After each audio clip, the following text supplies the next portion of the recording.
ಬೆಳಿಗ್ಗೆ ಎದ್ದ ತಕ್ಷಣ ಟೀ ಅಥವಾ ಕಾಫಿ ಕುಡಿದ್ರೆ ಮೈಂಡ್ ಒಂಥರ ರಿಲ್ಯಾಕ್ಸ್ ಅನ್ಸುತ್ತೆ. ಬೆಳಿಗ್ಗೆ ಬೇಗ ತಿಂಡಿ ಕೂಡ ಮಾಡ್ಕೊಬಹುದು. ಪಾಪುಗೆ ಅಂತ ಹಾಲು ಕೂಡ ರೆಡಿ ಮಾಡಿದ್ದೀನಿ.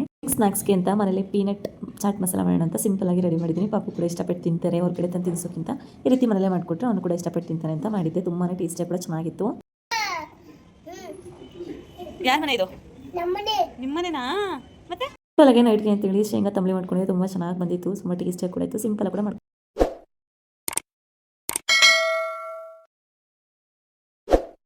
Welcome to my channel. ನಾನು ರಮ್ಯಾ. ಬೆಳಗ್ಗೆಯಿಂದನೇ ವ್ಲಾಗ್ನ ಕೂಡ ಸ್ಟಾರ್ಟ್ ಮಾಡಿದ್ದೀನಿ. ಸೋಮವಾರ ದಿವಸದ ವ್ಲಾಗ್ ಇದಾಗಿರುತ್ತೆ. ಸ್ವಲ್ಪ ಬೆಳಗ್ಗೆ ಬೇಗನೆ ಎದ್ಬಿಟ್ಟು ಕೆಲಸ ಎಲ್ಲ ಮಾಡ್ಕೊಳ್ತಾ ಇದ್ದೀನಿ. ಸೋಮವಾರ ವಾರ ಕೂಡ ಆಗಿತ್ತು, ಹಾಗಾಗಿ ನೆಲ ಎಲ್ಲ ಒರೆಸ್ಕೊಂಡು ಪುಟ್ಟಾಗಿರೋ ರಂಗೋಲಿ ಕೂಡ ಹಾಕೊಂಡು ಉದಿಸ್ಲು ಪೂಜೆ ಕೂಡ ಮುಗಿಸ್ಕೊಂಡೆ. ಇನ್ನೊಂದು ಪಾಪ ಕೂಡ ಫ್ರೆಶ್ ಅಪ್ ಮಾಡಿ ರೆಡಿ ಮಾಡಬೇಕು. ಹಾಗೆ ಒಂದ್ ಕಡೆ ಟೀ ರೆಡಿ ಮಾಡ್ಕೊಂಡು ಪಾಪು ಕೂಡ ಹಾಲು ಕೂಡ ರೆಡಿ ಮಾಡಿದ್ದೀನಿ. ನನ್ಗೆ ಹಸ್ಬೆಂಡ್ಗೆ ಅಂತ ಟೀ ರೆಡಿ ಮಾಡ್ಕೊಂಡೆ, ಪಾಪುಗೆ ಅಂತ ಹಾಲು ಕೂಡ ರೆಡಿ ಆಯ್ತು. ಅವರು ಕೂಡ ಹಾಲು ಕುಡ್ಬಿಟ್ಟು ಅವ್ರನ್ನ ಕೂಡ ಫ್ರೆಶ್ ಅಪ್ ಮಾಡ್ಕೊಂಡ್ಬಂದು ಸಿಂಪಲ್ ಆಗಿ ಪೂಜೆ ಕೂಡ ಮುಗಿಸ್ಕೊಂಡೆ. ಸ್ವಲ್ಪ ಬೇಗನೆ ಪೂಜೆ ಕೂಡ ಆಯ್ತು. ಇವತ್ತು ಮುಗಿಸ್ಕೊಂಡೆ. ನೈವೇದ್ಯ ತರಕಾರಿ ಎಲ್ಲ ಖಾಲಿ ಆಗಿತ್ತು, ಹಾಗಾಗಿ ಹೇಳಿದ್ದೆ. ಅದು ಕೂಡ ತರಕಾರಿ ತಗೊಂಡ್ಬಂದಿದ್ರು. ಹಾಗೆ ತೆಂಗಿನಕಾಯಿ ಕೂಡ ಖಾಲಿ ಆಗಿತ್ತು, ಅದನ್ನು ಕೂಡ ತಗೊಂಡ್ಬಂದಿದ್ದಾರೆ. ಎಷ್ಟು ತರಕಾರಿ ಇದ್ರು ಸಾಲದು. ದಿನ ವೆರೈಟಿ ತಿಂಡಿ ಅಡಿಗೆ ಮಾಡ್ತಾನೆ ಇರ್ತೀವಲ್ಲ, ಹಾಗಾಗಿ ನಾನು ಹೋಗಿ ತರಕಾಗಿರ್ಲಿಲ್ಲ. ಹಾಗಾಗಿ ಹಸ್ಬೆಂಡೇ ತಗೊಂಡ್ಬಂದಿದ್ರು. ಕರ್ಬೇವು ಕೊತ್ತಂಬರಿ ಎಲ್ಲ ಖಾಲಿ ಆಗಿತ್ತು. ಹಾಗೆ ಹಾಲು ಕೂಡ ಇರ್ಲಿಲ್ಲ. ಪಾಪುಗೆ ಇವನಿಂಗ್ ಹಾಲು ಕೂಡ ಕುಡಿಸಿರ್ಲಿಲ್ಲ, ಹಾಲು ಖಾಲಿ ಆಗಿತ್ತು. ಹಾಗಾಗಿ ಹಸ್ಬೆಂಡ್ಗೆ ಹೇಳಿದ್ದೆ. ಅವರೇ ಹಾಲು ತರಕಾರಿ ಎಲ್ಲ ತಗೊಂಡ್ಬರ್ತೀನಮ್ಮ, ಮತ್ತೆ ನೀನೇನು ಹೋಗೋದು ಬೇಡ ಅಂತ ಹೇಳಿದ್ರು. ಹಾಗಾಗಿ ಅವರೇ ಡ್ಯೂಟಿ ಮುಗಿಸ್ಕೊಂಡು ಬೇಗ ಬರ್ತೀನಿ ಅಂತ ಹೇಳಿದ್ರಲ್ವಾ, ಅವರೇ ತರಕಾರಿ ಎಲ್ಲ ತಗೊಂಡ್ಬಂದಿದ್ರು.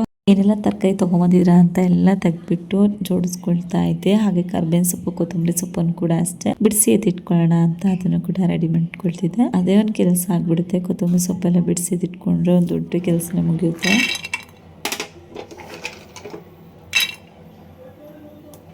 ಮನೆಗೆ ಸಿಂಪಲ್ ಆಗಿ ಈವ್ನಿಂಗ್ ಸ್ನಾಕ್ಸ್ಗೆ ಅಂತೇಳಿ ಪೀನಟ್ ಚಾಟ್ ಮಸಾಲ ಮಾಡೋಣ ಅಂತ ರೆಡಿ ಮಾಡ್ಕೊಳ್ತಿದ್ದೀನಿ. ನೋಡೋಣ, ನಾನು ಎರಡನೇ ಸರಿ ಇದು ಮಾಡ್ತಿದ್ದೆ. ಫಸ್ಟ್ನೇ ಸರಿ ಮಾಡಿದ್ರೆ ತುಂಬಾನೇ ಚೆನ್ನಾಗಿ ಬಂದಿತ್ತು, ಹಾಗಾಗಿ ಇನ್ನೊಂದ್ಸರಿ ಟ್ರೈ ಮಾಡೋಣ ಅಂತ ಹೇಳಿ ಮಾಡ್ಕೊಳ್ತಾ ಇದ್ದೀನಿ. ಮೊದಲಿಗೆ ನಾನು ಶೇಂಗಾ ಬೀಜ ಎಲ್ಲ ಹುರಿದು ಒಂದ್ ಸೈಡಿಗೆ ತಿಟ್ಕೊಂಡಿರ್ತೀನಿ. ಸಿಪ್ಪೆ ಎಲ್ಲ ಬಿಡಿಸ್ಕೊಬೇಕು. ಇದಕ್ಕೆ ಒಂದು ಪಾಪು ಕೂಡ ಕೊಡ್ತಾ ಇರೋದ್ರಿಂದ ನಾನು ಎಲ್ಲ ಕೂಡ ಪ್ರಮಾಣ ಸ್ವಲ್ಪನೇ ಹಾಕೊಂಡಿದ್ದೀನಿ. 1 ಟೇಬಲ್ ಸ್ಪೂನ್ ಅಷ್ಟು ತುಪ್ಪ, 1 ಟೇಬಲ್ ಸ್ಪೂನ್ ಅಷ್ಟು ಎಣ್ಣೆ ಎರಡು ಕೂಡ ಹಾಕೊಂಡಿದ್ದೀನಿ. ಚಾಟ್ ಮಸಾಲ, ಇದಕ್ಕೆ ಖಾರದ ಪುಡಿ, ಗರಂ ಮಸಾಲ, ಹಾಗೆ ಅರಿಶಿನ, ಸ್ವಲ್ಪ ಪೆಪ್ಪರ್ ಪೌಡರ್, ಹಾಗೆ ಸಾಲ್ಟ್ ಕೂಡ ಹಾಕೊಳ್ತಾ ಇದ್ದೀನಿ. ಹಾಕೊಂಡು 2 ನಿಮಿಷ ಎಣ್ಣೆಲಿ ಚೆನ್ನಾಗಿ ಫ್ರೈ ಕೂಡ ಮಾಡ್ಕೊಳ್ತೀನಿ. ರುಚಿಗೆ ಎಷ್ಟು ಬೇಕೋ ಅಷ್ಟು ಉಪ್ಪನ್ನು ಹಾಕೊಂಡು ಚೆನ್ನಾಗಿ ಮಿಕ್ಸ್ ಮಾಡ್ಕೊಳ್ತಾ ಇದ್ದೀನಿ. 2 ನಿಮಿಷ ಅಷ್ಟೇ ಚೆನ್ನಾಗಿ ಎಣ್ಣೆಲೆ ಫ್ರೈ ಆಗಬೇಕು. ಚೆನ್ನಾಗಿ ಖಾರ ಕೂಡ ಬಿಟ್ಕೊಳುತ್ತೆ. ತದನಂತರ ನೋಡಿ, ಸಿಪ್ಪೆ ಎಲ್ಲ ತೆಗೆದು ಎತ್ತಿಟ್ಕೊಂಡಿದ್ದೀನಿ ಶೇಂಗಾ ಬೀಜ, ಅದನ್ನು ಕೂಡ 2 ನಿಮಿಷ ಚೆನ್ನಾಗಿ ಮಿಕ್ಸ್ ಮಾಡ್ಕೊಳ್ತೀನಿ. ಅದು ಖಾರ ಎಲ್ಲ ಹಿಡಿಬೇಕು, ಉಪ್ಪು ಖಾರ ಎಲ್ಲ ಆ ರೀತಿ ಚೆನ್ನಾಗಿ ಮಿಕ್ಸ್ ಮಾಡ್ಕೊಂಡಾದ್ಮೇಲೆ ಸಿಂಪಲ್ ಆಗಿ ಮನೆಗೆ ಮಕ್ಕಳಿಗೆ ಏನಾದರೂ ಹೆಲ್ತಿಯಾಗಿ ಸ್ನಾಕ್ಸ್ ಮಾಡ್ಕೊಡ್ಬೇಕು ಅಂದ್ರೆ ಈ ರೀತಿ ಮಾಡ್ಕೊಡಿ. ಸ್ವಲ್ಪ ಮತ್ತೆ ತುಪ್ಪ ಕೂಡ ಆ್ಯಡ್ ಮಾಡಿದ್ದೀನಿ ನಾನು ಇದಕ್ಕೆ. ಹಾಗೆ ನನಗೆ ತುಂಬಾ ಇಷ್ಟ ನನಗೆ ಪೀನಟ್ ಮಸಾಲ ಮಾಡ್ಕೊಳೋದು ಅಂದ್ರೆ. ಹಾಗಾಗಿ ಇದಕ್ಕೆ ನಾನು ಚಿಕ್ಕದಾಗ ಒಂದು ಹೆಚ್ಚಿಟ್ಕೊಂಡಿರೋ ಈರುಳ್ಳಿ, ಒಂದು ಟೊಮೊಟೊ, ಒಂದು ಅರ್ಧ ಟೊಮೊಟೊ, ಹಾಗೆ ಕ್ಯಾರೆಟ್ ಕೂಡ ತುರಿದಿಟ್ಕೊಂಡಿದ್ದೆ.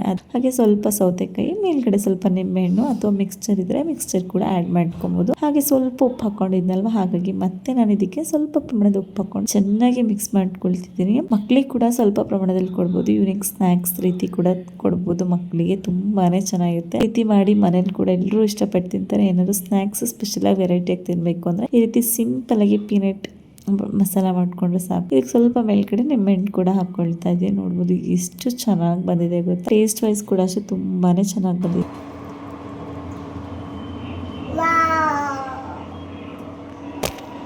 ಪಾಪುಗೆ ಈ ರೀತಿ ಸ್ನಾಕ್ಸ್ ಎಲ್ಲ ಮಾಡ್ಕೊಡ್ರೆ ತುಂಬಾನೇ ಇಷ್ಟಪಡ್ತಾರೆ. ಅದರಲ್ಲೂ ಅವರು ಹೊರಗಡೆ ತಂದು ತಿನ್ನೋ ಬದಲು ಮನೇಲಿ ಈ ರೀತಿ ಮಕ್ಕಳಿಗೆ ಚಿಕ್ಕ ಪುಟ್ಟ ಸ್ನಾಕ್ಸ್ ಮಾಡ್ಕೊಡ್ತಿದ್ರೆ ಹೆಲ್ತಿ ಕೂಡ ತುಂಬಾನೇ ಒಳ್ಳೇದಿರುತ್ತೆ. ಮನೆ ಫುಡ್ ಅಂತ ನಮಗೂ ಕೂಡ ಸಮಾಧಾನ ಅನ್ಸುತ್ತೆ.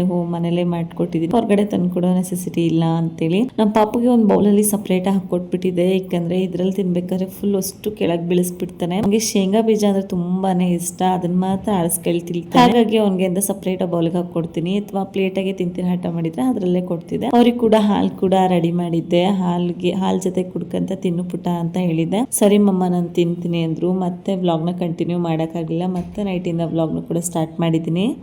ಹೊರಗಡೆ ಹೋಗಿದ್ರು, ಹಾಗಾಗಿ ಬಂದ್ಮೇಲೆ ಟೀ ಕಾಸು ಕೊಡ್ತಾ ಇದ್ರೆ ನಮ್ಮ ಪಾಪು ನೋಡಿ ಯಾವ ರೀತಿ ಮಾಡ್ತಾ ಇದ್ದಾನೆ ಕಿಟ್ಲೆನ ಅಂತ. ಟೀ ಕುಡಿಯಂಗಿಲ್ಲ, ಹಾಲು. ನಿಮ್ಮನೆ ಯಾವುದು? ಇದು ನಿಮ್ಮನೇನಾ? ಯಾರು ಹೇಳಿದ್ದು? ಪಪ್ಪ.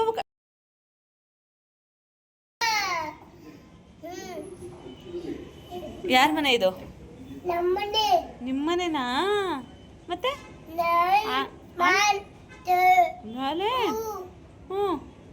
ಹೋಗ್ಬಾರ್ದಾ? ಮೇಲೆ ಏನು ಕರೆಂಟ್ ಐತಾ? ನೀನು ನೋಡಿದ್ಯಾ? ಹೋಗ್ಬಾರ್ದ ಮೇಲೆ? ಓ ಚುಸ್ತೈತಾ ಕರೆಂಟ್ ಇದೆ ಅಂತ ಟ್ರಾನ್ಸ್ಲೇಟ್ ಮಾಡ್ತೀವಿ. ನಾವು ಆಲ್ರೆಡಿ ಕಾಫಿ ಕುಡ್ದಿದ್ವಿ. ಅವ್ರ ಪಪ್ಪ ಟೀ ಕಾಸು ಕೊಡಮ್ಮ, ಸ್ವಲ್ಪ ಹೆಡ್ಡೇಕ್ ಇದೆ ಅಂತ ಟೀ ಕಾಸಿದ್ವಿ. ಅವ್ರೇನೋ ಹೊರಗಡೆ ಫೋನಲ್ಲಿ ಏನೋ ವರ್ಕ್ ಮಾಡ್ತಿದ್ರೆ ಪಪ್ಪ ಬನ್ನಿ ಟೀ ಯಾರೋಯ್ತು ಕುಡಿ ಬನ್ನಿ ಅಂತ ಜೋರ ಚೀಡ್ತಾ ಇದ್ರು. ಹಾಗೆ ವಾಯ್ಸ್ ಹಾಕೋಣ ಅಂತಿದ್ದೆ ಟಿವಿ ಸೌಂಡಿಗೆ, ಹಾಗಾಗಿ ಮತ್ತೆ ವಾಯ್ಸ್ ಓವರ್ ಕೊಟ್ಟೆ. ಮತ್ತೆ ನೋಡಿ ನಂಗೆ ಅದೇನೋ ಪಡ್ ಮಾಡ್ತಿದಾರೆ, ಆ ಪಡ್ ಮಾಡಿ ಮಮ್ಮಿ ತಿನ್ನು ನೀನು ತುಂಬಾ ಚೆನ್ನಾಗಿರುತ್ತೆ ಅಂತ ಈ ರೀತಿ ಬಿಟ್ರೆ ಕೀಟ್ಲು ಕೂಡ ಮಾಡ್ತಾ ಇದ್ರು. ನಂಗೆ ಅಡ್ಗೆ ಮಾಡಕ್ಕೆ ಬಿಡ್ತಿಲ್ಲ. ಇವ್ರ ಜೊತೆಗೆ ಆಟ ಆಡ್ಕೊಳ್ತಾ ಕೂತ್ರೆ ನಾನು ಅಡ್ಗೆ ಮಾಡ್ದಂಗೆ ಅನ್ಕೊಂಡು ಅವ್ರ ಜೊತೆ ಸ್ವಲ್ಪ ಆಟಾಡಿ ಮತ್ತೆ ಅಡ್ಗೆ ಸ್ಟಾರ್ಟ್ ಮಾಡೋಣ ಅಂತ ಕೂಡ ಹೋದೆ. ಏನ್ ಮಾಡ್ತೀರಾ ಸ್ಪೆಷಲ್ ಡಿಶ್ ಇವತ್ತು?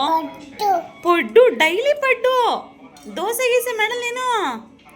ಇಡ್ಲಿ ದೋಸೆ ಬರೇ ಪಡ್ಡು. ಸಣ್ಣ ಇಟ್ಕೊ ಬರೇ ಪಡ್ಡು. ಮತ್ತೆ ಇಲ್ಲಿ ಹಾಲು ಹಂಗೆ ಇಟ್ಟಿದೆಯಾ, ಕುಡಿ ತಗೋ, ಹಾಲು ಕುಡಿ. ಏನು ಪಡ್ಡು?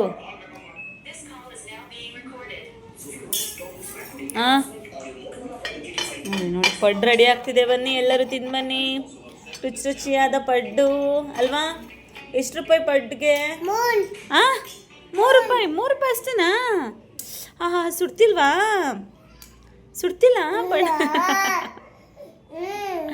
ಸುಡ್ತಿಲ್ವಾ? ಮಾಡು ಮಾಡು.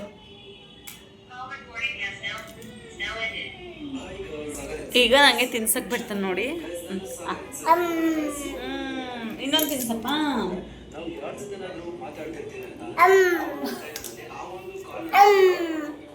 ಜೊತೆಗೆ ಆಟ ಆಡ್ತಾ ಇದ್ದೆ, ಟೈಮ್ ಹೋಗೋದೇ ಗೊತ್ತಾಗ್ಲಿಲ್ಲ. ಹಾಗಾಗಿ ಮೊಳಕೆ ಕಟ್ಟಿದ್ದೆ ಕಾಳನ್ನ, ಹುಳ್ಳಿಕಾಳು ಹಾಗೆ ಹೆಸರು ಕಾಳನ್ನ ನಾಳೆ ಉದ್ಕೊಂಬೋಣ ಅಂತೇಳಿ ಇವತ್ತು ಮೊಳಕೆ ಕಟ್ಟಿದ್ದೀನಿ. ಫುಲ್ ಮೊಳಕೆ ಬಂದಿದೆ. ಇವತ್ತು ನೈಟ್ಗೆ ಅಂತೇಳಿ ಸಿಂಪಲ್ ಆಗಿ ಏನಾದ್ರು ಶೇಂಗಾ ತಂಬಳಿ ಮಾಡ್ಕೊಂಡು ಅನ್ಕೊಂಡಿದೀನಿ. ಬೀನ್ಸ್ ಕೂಡ ಅಷ್ಟೇ ಸ್ವಲ್ಪ ಕೆಟ್ಟೋಗಿದ್ವು, ಅವನ್ನೆಲ್ಲ ಆರಿಸಿ ತೆಗ್ದಿಟ್ಟು ಅದನ್ನೆಲ್ಲ ಸೋಸ್ಬಿಟ್ಟೆ. ಇನ್ನು ಮೊಳಕೆ ಎಲ್ಲ ಚೆನ್ನಾಗಿ ಕಟ್ಟಿದ್ದೆ, ಬಟ್ಟೆಲಿ ಹಾಕಿಟ್ಟಿದ್ದಕ್ಕೆ ಚೆನ್ನಾಗಿ ಬಂದಿದ್ದವು ಮೊಳಕೆ ಕಟ್ಟಿದ ಕಾಳುಗಳೆಲ್ಲ. ಬೆಳಗ್ಗೆ ಪಾಪಗೆ ಸ್ವಲ್ಪ ಶೇಂಗಾ ಬೀಜ ನೆನೆಸಿದ್ನಲ್ವಾ, ಹಾಗೆ ಹೆಸರು ಕಾಳು ಶೇಂಗಾ ಬೀಜ ಅವನ್ನೆಲ್ಲ ನೆನೆಸಿ ಕೊಡ್ತೀನಿ. ಬೆಳಗ್ಗೆ ತಿನ್ನೋದಕ್ಕೆ ಅವ್ರೇನೋ ತಿಂದೇ ಇದ್ರೆ ಮಧ್ಯಾಹ್ನ ಟೈಮ್ ಸ್ಕೂಲಿಂದ ಬಂದ್ಮೇಲೆ ತಿಂತಾರೆ. ಈ ರೀತಿ ಮೊಳಕೆ ಕಟ್ಟಿರೋ ಕಾಳು ಅಥವಾ ಏನಾದರೂ ನೆನೆಸ್ಬಿಟ್ಟು ಕೊಡ್ತೀನಿ, ಡ್ರೈ ಫ್ರೂಟ್ಸ್ ಅದನ್ನೆಲ್ಲ ನೆನೆಸ್ಬಿಟ್ಟು ಕೊಟ್ಟಿರ್ತೀನಿ. ಹಾಗಾಗಿ ಅವರು ಕೂಡ ಇಷ್ಟಪಟ್ಟು ತಿಂತಾರೆ. ಅದನ್ನೆಲ್ಲ ಕೂಡ ರೂಢಿ ಆಗ್ತಾ ಇದೆ ಅವ್ರಿಗೂ, ನಿಧಾನಕ್ಕೆ ತಿಂತಾ ಇರೋದು. ಶೇಂಗಾ ತಂಬಳಿ ಮಾಡೋಣ ಅಂತ ರೆಡಿ ಮಾಡ್ಕೊಳ್ತಿದ್ದೀನಿ. ಸ್ವಲ್ಪ ಪ್ರಮಾಣದಲ್ಲಿ ಮಾಡ್ಕೊಳ್ತಿದ್ದೀನಿ, ನೈಟ್ಗೆ ಅಷ್ಟೇ ಮಾಡ್ತಾ ಇರೋದು. ಹಾಗಾಗಿ ಸ್ವಲ್ಪನೇ ಶೇಂಗಾ ಬೀಜನ ಹುರಿದು ಎತ್ತಿಟ್ಕೊಳ್ತಾ ಇದ್ದೀನಿ. ತುಂಬಾನೇ ಈಸಿ. ಏನಾದರೂ ಸಿಂಪಲ್ ಆಗಿ ಏನಾದರೂ ನೈಟ್ ಮಾಡ್ಕೊಬೇಕು ಅಂದ್ರೆ ಈ ರೀತಿ ಶೇಂಗಾ ತಂಬಳಿ ಮಾಡ್ಕೊಂಡ್ಬಿಡ್ತೀನಿ. ತುಂಬಾನೇ ಚೆನ್ನಾಗೈತೆ. ಇದ್ರ ಜೊತೆಗೆ ಮುದ್ದೆ ಕೂಡ ಮಾಡ್ಕೊಳ್ತೀನಿ. ಹಸಿಮೆಣಸಿನ್ಕಾಯಿ ಕೂಡ ಖಾಲಿಯಾಗಿತ್ತು, ಹಾಗಾಗಿ ಕೆಂಪದು ಸ್ವಲ್ಪ ಹಣ್ಣಾಗಿರೋ ಹಸಿಮೆಣಸಿನ್ಕಾಯಿ ಹಾಕೊಂಡೆ ಮಾಡ್ಕೊಳ್ತಾ ಇದ್ದೀನಿ. ಸಕ್ಕ ಸುಡ್ತಾ ಇತ್ತು ಶೇಂಗಾ ಬೀಜ, ಹಾಗಾಗಿ ಅದನ್ನ ಸಿಪ್ಪೆ ಬಿಡಿಸ್ಕೊಳಕ್ ಆಗಿಲ್ಲ. ಅದನ್ನ ಆರಕ್ಕೆ ಬಿಟ್ಬಿಟ್ಟು ಒಂದ್ ಕಡೆ ಹಸಿಮೆಣಸಿನ್ಕಾಯಿನ ಹುರ್ಕೊಳ್ತಾ ಇದ್ದೆ. ನಮ್ಮ ಪಾಪ ತುಂಬಾನೇ ಕಿಟ್ಲೆ ಮಾಡ್ತಿದ್ರು, ಮಮ್ಮಿ ಎತ್ಕೊ ಅಂತ ಹೇಳಿ.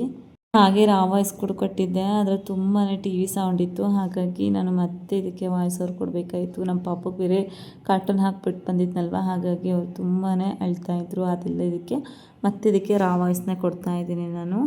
ನಮ್ಮ ಪಾಪುಗೆ ಟಿವಿ ಹಾಕ್ಬಿಟ್ಟು ಆಟಾಡೋಕ್ಕೆ ಎಲ್ಲ ಸಾಮಾನು ಕೊಟ್ಟು ಆಟಾಡಲಿ ಅಂತ ಬಂದೆ. ಎಲ್ಲ ತೆಗೆದ್ರು. ಹಾಗೆ ರೆಗ್ಯುಲೇಟರ್ ತಂದು ಇಟ್ಬಿಟ್ಟಿದ್ರು ನೋಡಿ. ಆ ನೋಟ್ನ ಕೂಡ 2 ಭಾಗ ಮಾಡಿದ್ದಾರೆ. ಮಮ್ಮಿ ದುಡ್ಡು ಹುಂಡಿಗೆ ಹಾಕ್ತೀನಿ ಅಂತ ಇಸ್ಕೊಂಡು, ಸರಿ ಮಕ್ಳಿಗೆ ಮಾಡಿದೆ ಇನ್ಯಾರು ಮಾಡೋದು ಅಂತೇಳಿ ಸಮಾಧಾನ ಮಾಡ್ಕೊಂಡು ಬಂದೆ. ಇನ್ನೇನು ಶೇಂಗಾ ಸಿಪ್ಪೆ ಎಲ್ಲ ಬಿಡಿಸಿ ಅದನ್ನು ಕೂಡ ಕೇರ್ಕೊಬೇಕು. ದೂರ ಕೇರ್ಕೊಂಡ್ರೆ ಧೂಳೆಲ್ಲ ಹೋಗುತ್ತೆ ಅಂದ್ರೆ ಈ ರೀತಿ ಹಪ್ಪಳ ಕರಿಯೋ ಇಡ್ಕೆಯಲ್ಲೇ ಕೇರ್ಕೊಳ್ತೀನಿ. ಹಾಗಾಗಿ ಅಲ್ಲೇ ಬೀಳುತ್ತೆ, ಚೆನ್ನಾಗಿ ಕೂಡ ಇರುತ್ತೆ. ಎಲ್ಲ ಗಲೀಜ್ ಅಂತ ಅನ್ಸಲ್ಲ. ಮರದಲ್ಲೇ ಕೇರ್ಕೊಂಡಿರೋದು. ಡಸ್ಟ್ಬಿನ್ ಕೂಡ ಹಾಕೊಬಹುದು ಸಿಪ್ಪೆನ. ತುಂಬಾ ಸಿಂಪಲ್ ಈ ಟ್ರಿಕ್ಸ್. ನೀವು ಕೂಡ ಹಪ್ಪಳ ಕರಿಯೋ ಇಡ್ಕೆಯಲ್ಲಿ ಈ ರೀತಿ ಮಾಡ್ಕೊಳ್ಳಿ. ಏನಾದ್ರು ಈ ರೀತಿ ಶೇಂಗಾ ಸಿಪ್ಪೆ ಬಿಡಿಸ್ಕೊಬೇಕು ತೊಂದರೆ ಆಗ್ತಿದೆ, ತುಂಬಾನೇ ಚೆನ್ನಾಗಿ ಬರುತ್ತೆ. ಹಾಗೆ ಎಲ್ಲೂ ಕೂಡ ಗಾಳಿ ಕೂಡ ಹರಡೋದಿಲ್ಲ ಶೇಂಗಾ ಸಿಪ್ಪೆ. ಇನ್ನೇನು ಎಲ್ಲ ಕೂಡ ರೆಡಿ ಆಯ್ತಲ್ವಾ. ಪಾಪುಗೂ ಸ್ವಲ್ಪ ಶೇಂಗಾ ಕೊಡು ಮಮ್ಮಿ ಅಂತ ಇದ್ರು, ಹಾಗಾಗಿ ಅವ್ರಿಗೂ ಒಂದ್ 4 ಶೇಂಗಾ ಕಳ್ಕೊಟ್ಟೆ. ಮಕ್ಳು ನಾವೇನಾದ್ರು ಅಡಿಗೆ ಮಾಡ್ಬೇಕಾದ್ರೆ ಹೇಳ್ತಾ ಇರ್ತಾರಲ್ವಾ, ನಾವೇನಾದ್ರು ಕಡಲೆಬೇಳೆ ಅವನ್ನೆಲ್ಲ ಕೊಡೋಕ್ಕಾಗಲ್ವಲ್ಲ. ಕಡಲೆ ಏನಾದರೂ ಸಾಂಬಾರು ಮಾಡ್ತಿದ್ರೆ 1-2 ಕಾಳು ಕಡಲೆ ಅಥವಾ ಈ ರೀತಿ ಶೇಂಗಾ ಬೀಜ ಏನೇನಾದರೂ ಕೊಡ್ತಾ ಇರ್ತೀನಿ. ಅಥವಾ ಮೊಳಕೆ ಕಟ್ಟಿದ ಕಾಳಿನ ಸಾರು ಮಾಡ್ತಿದ್ದೆ, ಅದ್ರಾಗ ಸ್ವಲ್ಪ ತೊಳೆದ್ಬಿಟ್ಟು ಉಪ್ಪು ಹಾಕ್ಬಿಟ್ಟು ಬಾಕ್ಸಿಗೆ ಹಾಕಿ ಕೊಡ್ತೀನಿ. ಇನ್ನೇನು ಇದಕ್ಕೆ ಹಸಿಮೆಣಸಿನ್ಕಾಯಿ ಕೂಡ ಹಾಕೊಂಡೆ.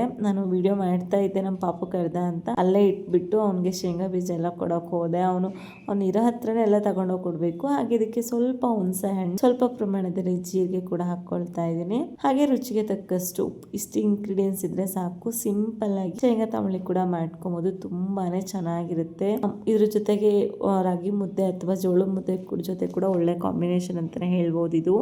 ಉಪ್ಪು ತಕೊಳ್ಳೋಣ ಅಂತ ಹೋಗಿ ಉಪ್ಪಿನ ಡಬ್ಬನೇ ಬಿದ್ದುಬಿಟ್ಟು ಏನೋ ಮಾಡೋಕೆ ಹೋದ್ರೆ ಇನ್ನೇನೋ ಆಗುತ್ತೆ ಅಂತಾರಲ್ಲ, ಹಾಗಾಯ್ತು. ಫುಲ್ಲು ಸ್ವಲ್ಪ ಮೇಲೆ ಗ್ಯಾಸ್ ಮೇಲೆ ಹಾಗೆ ಗೋಡೆ ಮೇಲೆಲ್ಲ ಸಿಡ್ದೋಗ್ಬಿಡ್ತು. ನಮ್ಮ ಪಾಪು ಅಂಗಿ ಮೇಲೆಲ್ಲ ಸಿಡ್ದೋಗ್ಬಿಡ್ತು. ಹಾಗಾಗಿ ಅವನಿಗೂ ಕೂಡ ಶರ್ಟ್ ಎಲ್ಲ ಚೇಂಜ್ ಮಾಡಿದೆ. ನಾನು ಏನಾದ್ರು ಅಡ್ಗೆ ಮಾಡ್ತಾ ಇದ್ರೆ ಬಂದು ನಿಂತ್ಕೊಂಡ್ಬಿಡ್ತಾನೆ. ಹಾಗಾಗಿ ಒಂದೊಂದ್ಸರಿ ಅವನ ಮೇಲೆ ಫುಲ್ ಉಪ್ಪಿನಕಾಯಿ ಎಲ್ಲ ಸಿಡ್ಬಿಡ್ತು. ನೋಡಿ ಮನೆ ತುಂಬಾ ಆಗಿದೆ. ಒಂದ್ ಕೆಲಸ ಮುಗಿಸೋಷ್ಟ್ರಲ್ಲಿ ಇನ್ನೊಂದ್ ಕೆಲಸನ ಶುರುವಾಗುತ್ತೆ ಅಂತಾರಲ್ಲ, ಹಾಗಾಯ್ತು. ಫುಲ್ ಗ್ಯಾಸ್ ಮೇಲೆಲ್ಲ ಉಪ್ಪಿನಕಾಯಿ ಎಲ್ಲ ಚೆಲ್ಲೋಯ್ತು. ಮತ್ತೆ ಅದನ್ನೆಲ್ಲ ಕ್ಲೀನ್ ಮಾಡ್ಬೇಕು. ಅಷ್ಟು ಕ್ಲೀನ್ ಎಲ್ಲ ಮಾಡ್ಕೊಂಡು ಇನ್ನೇನ್ ಚಟ್ನಿ ಕೂಡ ರುಬ್ಕೋಣ ಅಂತ ಇಟ್ಕೊಂಡೆ. ಅದೇ ಪಾಪು ದೂರ ಇದ್ದ, ಅವನ್ ಮೈ ಮೇಲೆ ಬಿದ್ಬಿಟ್ಟಿದ್ರೆ ಕಣ್ಣೆಲ್ಲ ಉರ್ದೋಗ್ಬಿಡ್ತಿತ್ತು ಖಾರಕ್ಕೆ. ಅವ್ನಿಗೆ ಹೇಳ್ತೀನಿ ಬರ್ಬೇಡ ಪುಟ್ಟ ಅಲ್ಲೇ ಇರಿ ಅಂತ ಹೇಳಿದ್ರೆ, ಇಲ್ಲ ನೀನ್ ಅಡ್ಗೆ ಮಾಡೋದ್ ನೋಡ್ಬೇಕು ಅಂತ ಹಠ ಮಾಡ್ತಿದ್ರು. ಹಾಗೆ ರುಚಿಗೆ ತಕ್ಕಷ್ಟು ಉಪ್ಪನ್ನು ಹಾಕೊಂಡು ಜೀರಿಗೆ ಹಾಕೊಂಡೆ. ಇದೇ ರೀತಿ ಅಲ್ವಾ ನಾವ್ ಏನಾದ್ರು ಒಂದ್ ಕೆಲಸ ಮಾಡ್ತಿದ್ವಿ ಗಡ್ಬಿಡಿಯಿಂದ ಅಂದ್ರೆ ಏನಾದ್ರು ಒಂದ್ ಸಮಸ್ಯೆ ಆಗೇ ಆಗುತ್ತೆ. ನಿಧಾನಕ್ಕೆ ಮಾಡ್ಕೊಳ್ತಾ ಇದ್ರೆ ಓಕೆ. ನಮ್ಮ ಪಾಪು ಏನ್ ಮಾಡ್ತಾನೆ, ಅಮ್ಮ ನೀನ್ ಎತ್ಕೊ ನನ್ನ ಅಂತ ಹಠ ಮಾಡ್ತಾರೆ. ಹಾಗಾಗಿ ಅವ್ರಿಗೋಸ್ಕರ ಅಂತಾನೆ ಬೇಗನೆ ಕೆಲಸ ಮಾಡ್ಕೊಳಕ್ ಹೋದ್ರೆ ಈ ರೀತಿ ಕೂಡ ಸಮಸ್ಯೆ ಆಗುತ್ತೆ. ಚಟ್ನಿ ಕೂಡ ರೆಡಿ ಮಾಡ್ಕೊಂಡು ಮುದ್ದೆ ಕೂಡ ರೆಡಿ ಮಾಡ್ಕೊಬೇಕು. ನೀವು ಇದಕ್ಕೆ ಇನ್ನೂ ಸ್ವಲ್ಪ ಪ್ರಮಾಣದಲ್ಲಿ ಕೊತ್ತಂಬರಿ ಸೊಪ್ಪನ್ನೆಲ್ಲ ಆಡ್ ಮಾಡ್ಕೊಂಡು ಹಾಗೆ ನಿಮ್ಮ ಹದಕ್ಕೆ ಎಷ್ಟು ಬೇಕು ಅಷ್ಟು ನೀರನ್ನ ಹಾಕೊಬಹುದು. ನನ್ನ ಸದ್ಯಕ್ಕೆ ಸ್ವಲ್ಪ ಗಟ್ಟಿಯಾಗಿ ಇರ್ಲಿ ಅಂತ ಮಾಡ್ಕೊಳ್ತಾ ಇದ್ದೀನಿ. ಇದನ್ನೆಲ್ಲ ರುಬ್ಬಾದ್ಮೇಲೆ ಬೆಳಗ್ಗೆ ದೋಸೆಗೆ ಅಂತ ಹಿಟ್ಟನ್ನ ಕೂಡ ರೆಡಿ ಮಾಡ್ಕೊಳ್ತಾ ಇದ್ದೀನಿ. ಅದನ್ನು ಕೂಡ ರುಬ್ಕೊಂಡ್ಬಿಡ್ತೀನಿ ಈಗಲೇನೆ. ಯಾಕಂದ್ರೆ ಬೆಳಿಗ್ಗೆನೆ ನೆನೆ ಹಾಕಿದೆ. ಬೆಳಿಗ್ಗೆ 9 ಗಂಟೆ ಅಷ್ಟೊತ್ತೆಲ್ಲ ಅಕ್ಕಿ ನೆನೆ ಹಾಕ್ಬಿಟ್ಟಿದ್ದೆ. ಹಾಗಾಗಿ ಒಂದು 8:30 ಅಷ್ಟೆಲ್ಲ ರುಬ್ಕೊಂಡ್ಬಿಡ್ತೀನಿ, ಚೆನ್ನಾಗಿರುತ್ತೆ. ಹಾಗೆ ನಮ್ಮ ಪಾಪನ ಎತ್ಕೊಂಡೆ ಪ್ರತಿಯೊಂದು ಕೆಲಸನೂ ಮಾಡಬೇಕು. ಅವ್ರ ಪಾಪ ಎಲ್ಲರೂ ಹೊರಗಡೆ ಹೋಗ್ಬಿಟ್ರೆ ಸಾಕು, ಎತ್ಕೋ ಮಮ್ಮಿ ಅಂತ ಹಠ ಮಾಡ್ತಾರೆ. ಅವ್ರನ್ನ ಎತ್ಕೊಂಡೆ ಕೆಲಸ ಕೂಡ ಮಾಡ್ಕೊಳ್ತೀನಿ. ಹಾಗೆ ಉಪ್ಪಿನಕಾಯಿದೆಲ್ಲ ಕ್ಲೀನ್ ಮಾಡ್ಕೊಬೇಕಾಯ್ತು. ಹಾಗೆ ಇದಕ್ಕೆ ಸ್ವಲ್ಪ ಉಪ್ಪು ಹಾಕ್ಬಿಟ್ಟಾದ್ಮೇಲೆ ಸ್ವಲ್ಪ ಭಾರವಾದ ಏನಾದ್ರು ಎತ್ತಿ ಇಟ್ಬಿಟ್ಟು ಮುಚ್ಚಿಬಿಡ್ತೀನಿ. ಬೆಳಿಗ್ಗೆ ಉಬ್ಬಿದ ರೀತಿ ಕೂಡ ಬಂದಿರುತ್ತೆ. ತುಂಬಾನೇ ಚೆನ್ನಾಗಿ ಬರುತ್ತೆ ದೋಸೆಗೆಲ್ಲ. ನಾನು ಇದಕ್ಕೆ ಸ್ವಲ್ಪ ಅನ್ನ ಹಾಗೆ ಅವಲಕ್ಕಿ ಎರಡು ಕೂಡ ಹಾಕೊಂಡು ಮಿಕ್ಸ್ ಮಾಡಿ ರುಬ್ಕೊಂಡ್ಬಿಡ್ತೀನಿ. ಹಾಗಾಗಿ ತುಂಬಾನೇ ಚೆನ್ನಾಗಿ ಬರುತ್ತೆ. ನಾನು ಉಪ್ಪು ಮಾತ್ರ ಹಾಕಿ ಇಟ್ಕೊಳ್ತೀನಿ. ಸೋಡಾ ಪುಡಿ ಕೂಡ ಏನು ಹಾಕೊಳ್ಳಲ್ಲ. ನೈಟ್ ಬರೋ ಉಪ್ಪನ್ನು ಹಾಕೊಂಡು ಚೆನ್ನಾಗಿ ಮಿಕ್ಸ್ ಮಾಡಿ ಇದ್ರ ಮೇಲೆ ಭಾರವಾಗಿ ಏನಾದ್ರು ಪಾತ್ರೆ ಇಟ್ಬಿಟ್ರೆ ಚೆನ್ನಾಗಿ ಇಟ್ಟು ಉಬ್ಬಿದ ರೀತಿ ಕೂಡ ಬರುತ್ತೆ. ಬೆಳಗ್ಗೆ ದೋಸೆ ಇಡ್ಲಿ ಕೂಡ ತುಂಬಾನೇ ಚೆನ್ನಾಗಿರುತ್ತೆ. ಹಾಗೆ ಪುಟ್ ವ್ಲಾಗ್ನ ಎಲ್ಲ ಎಂಡ್ ಮಾಡ್ತೀನಿ. Keep supporting. Thank you for watching.